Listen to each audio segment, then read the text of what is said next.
Last night, there's always good players that miss out. I understand you're a big, you've been a big advocate for Libba right throughout the year, and rightly so. So he was certainly unlucky. We discussed him at length, but he's not the first unlucky player to miss out in All-Australian teams. No. There's always unlucky players. Who would you have left out? Oh, anyone on the bench. I think Libba deserved a spot on the bench. You can pick or choose, but given that he's had so many credits in the bank, he's had as good a year, if not better, than those other midfielders on the bench. So I would have had him in anyway.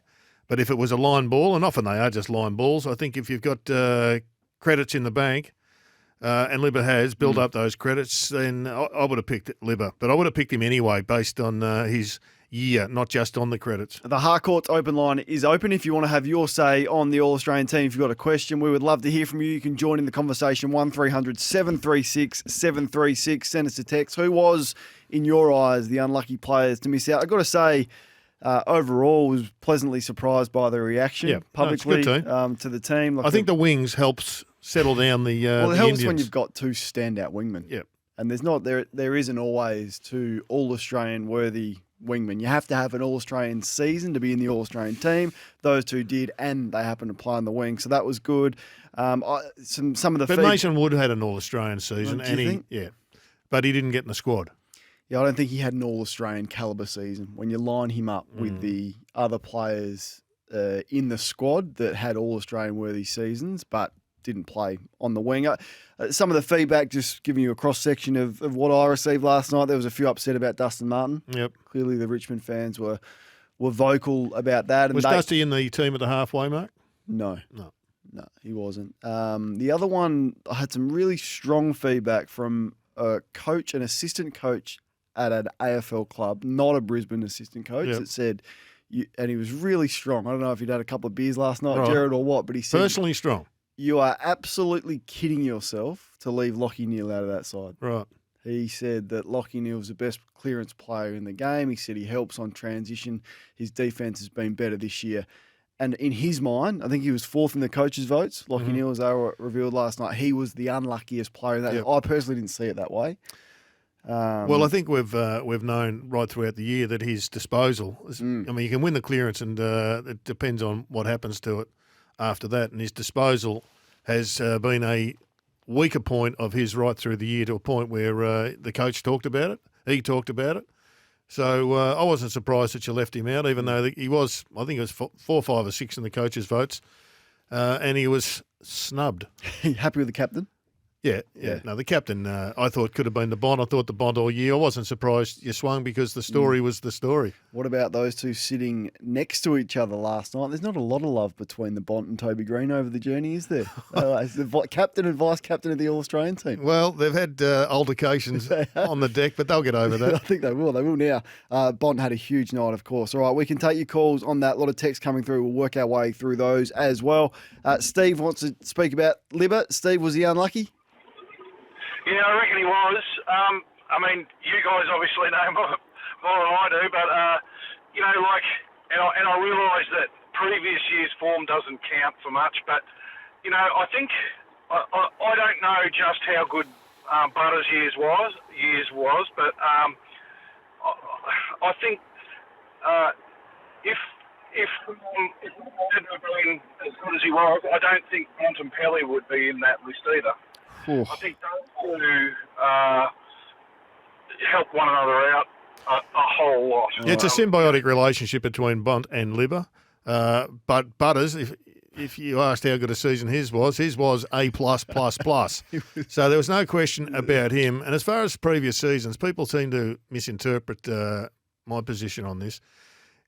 I reckon other years come into it if it's an even split. If people are split, and you can't decide between this bloke and that bloke. And when you're talking about a 24-game season, you're talking about 3 midfielders, you've got them up on the board, how do you split them? Well, sometimes I think the easiest way, when all the information is pretty much the same, I personally always thought, well, I would look at history. And if somebody had been missing out year after year, then that's when it came into it for me. Great job by Brad Johnson, says Michael. He was one player off. He's 2, actually. He didn't have Libbery. And how does Jeremy Cameron miss? Surely in the best 5 players in the game. Well, he might be, Andrew, in Tassie, but he didn't have His second half of the season was poor. Trailed away badly with injury and form.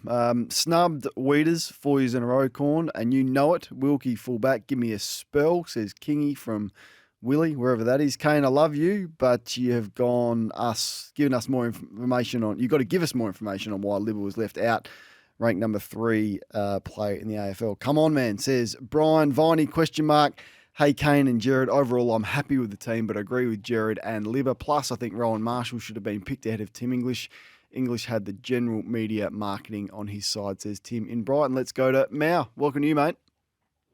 Hey, guys, how are you? Great. Look, Collingwood was virtually on top of the ladder, 2 games clear most of the year, and Darcy Moore was the captain of Collingwood. I mean, we were killing it. He slowed down towards the end of the year because we were dancing with our sisters. How could he possibly not be the captain of the All-Australian side? We finished on top of the ladder and he was the captain.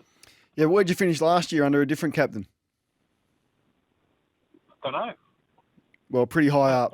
Yeah, so you made a prelim final with a different captain last year. I think the influence that Toby Green has had from where his team finished and his role in driving them back up the ladder was, I think, worthy of recognition. Moore had a strong season in patches, trailed away at the end, missed a fair amount of footy and form tailed away. So, look, I think with the reliance on Toby Green at the Giants to lead that club, for me, he was the standout. And I had Bontempelli second. Yeah, fair answer, I reckon, Kane. You've nailed that particular one. Mark's in Sydenham. Welcome, Mark.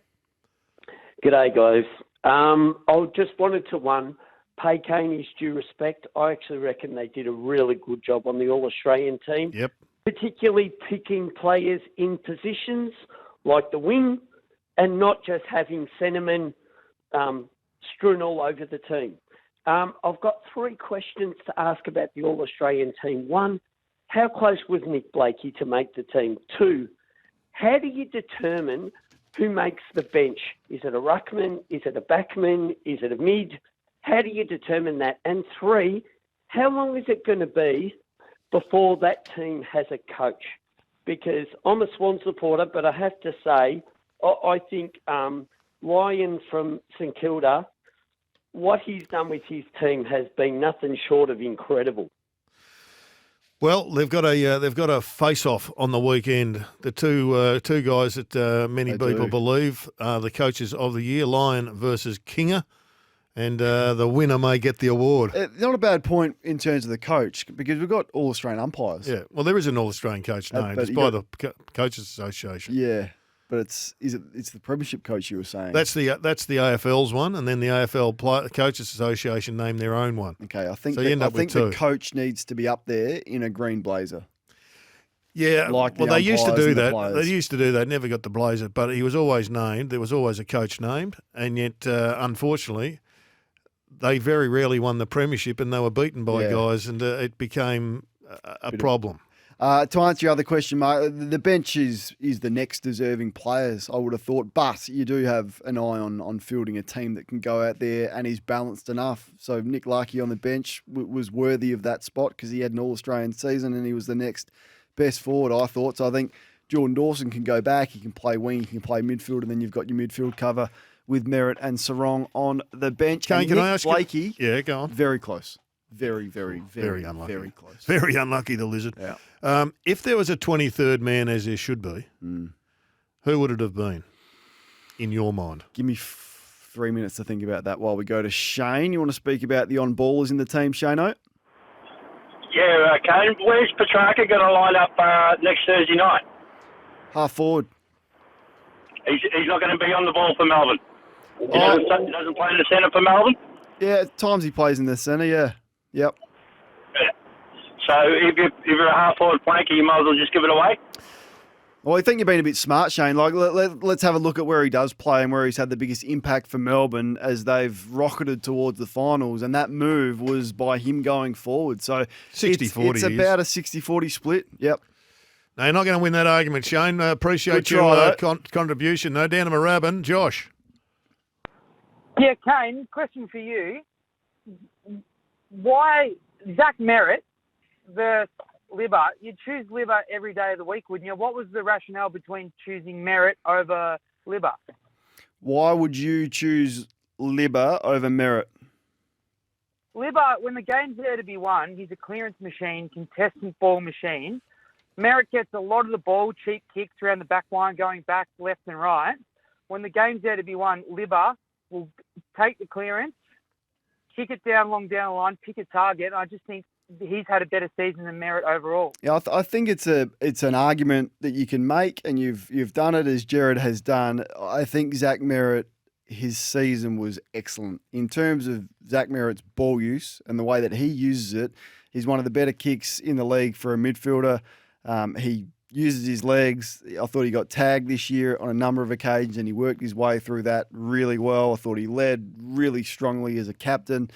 And I just thought he was a much more well-rounded player this year than what he has been in the past, defensively and offensively. There's a perception that he gets cheap ball.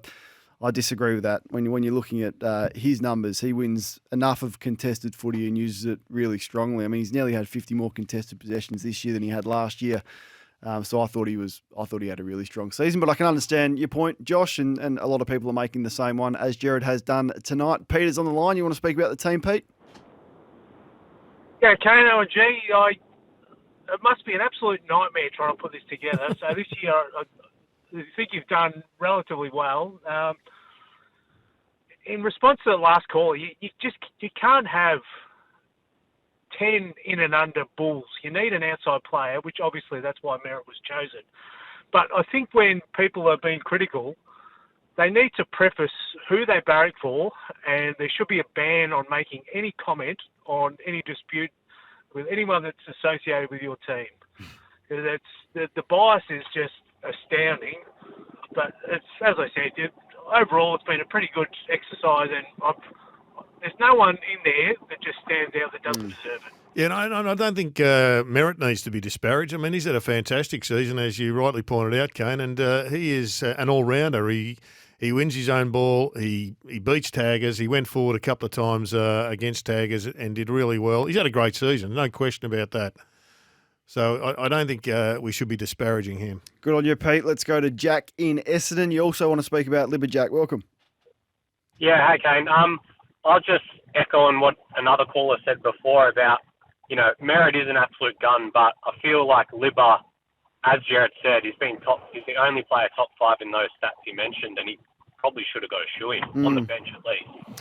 Yeah, and I wonder whether, the Dogs, and this is just an overall observation, their season hurt as well, to have 3 midfielders from the Western Bulldogs when their season was as disappointing as it was. I'm not sure how well... Well, that's the mystery of the Dogs, isn't it? That sits as well. Like, when they do win the clearances often, but it doesn't result in wins, and you got their 3 primary players in there, all in the All-Australian team, when it hasn't resulted in team success as well. So I know the same could be said about Merritt, but I thought if it wasn't for him at times with Parrish out this year, they were so reliant on him and his leadership. And yes, the last 2 games, Mars, what Essendon have done a little bit, but I think you've got to factor that in as well.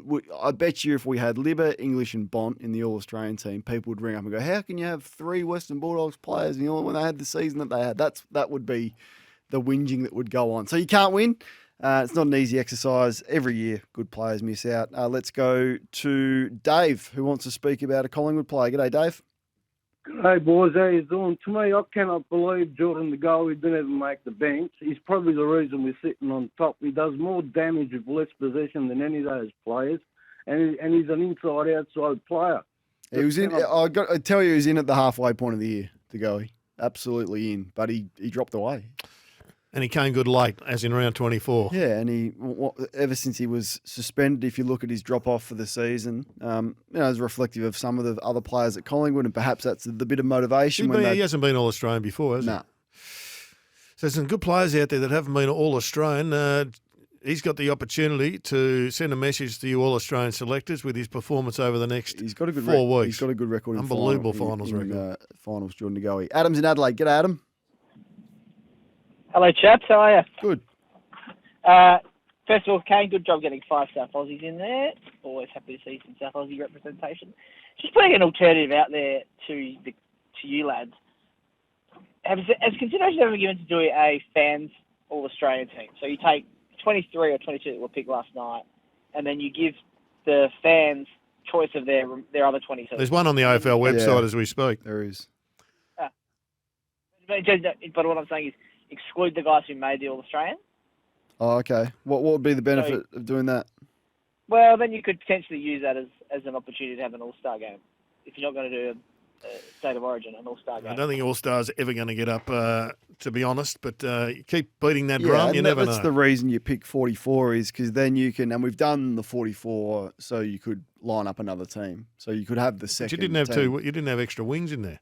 Well, you can have players that play on the wing, Gerard. Greg is You haven't in told me your 23rd player Brisbane. yet. I'm going to. Greg, g'day to you, mate. Hey, boys. Thanks for taking my call. I just wanted to congratulate you, Kane, as coach, recruitment manager, and president of the All-Australian team. Feels that way. But, I think we're all creatures of habit, and as passionate supporters of our club, we're always going to ring in and say, this bloke should have got in and this guy should have got in, because he plays for our club and we rate them highly. And I understand the job that your panel had to select 22 players out of that massive group of elite talent that's out there. So I'm going to go into bat for you this time. I don't always. That's all right. But I think you've done an outstanding job.